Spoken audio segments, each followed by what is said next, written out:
Sini dulu, Marah ketika di-stop pria berompi oranye, pengemudi mobil ini justru berterima kasih nyawanya terselamatkan. Berkendara di lalu lintas memang harus membutuhkan konsentrasi untuk tetap fokus. Namun, pengemudi mobil di dalam video ini tampaknya kurang memperhatikan sekelilingnya. Saat itu, pemobil hendak melintas persimpangan kereta api. Tiba-tiba, pengemudi mobil itu dihentikan oleh pria berompi oranye. Sontak awalnya pengemudi mobil itu marah karena dihentikan lajunya, namun tak selang berapa lama, pemobil itu kaget ternyata ada kereta api yang melintas. Lantas dia langsung tersadarkan bahwa nyawanya telah diselamatkan oleh pria berompi oranye tersebut. Ia langsung menghentikan kendaraan dan memanggil pria berompi oranye tersebut dengan maksud berterima kasih. Pria itu hanya tersenyum sembari tetap mengawasi kawasan persimpangan kereta api tersebut.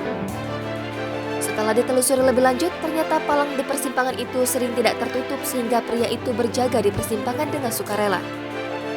Video tersebut mendapat berbagai reaksi dari netizen. Banyak netizen berkomentar positif tentang kejadian itu dan memuji aksi pria berompi oranye itu.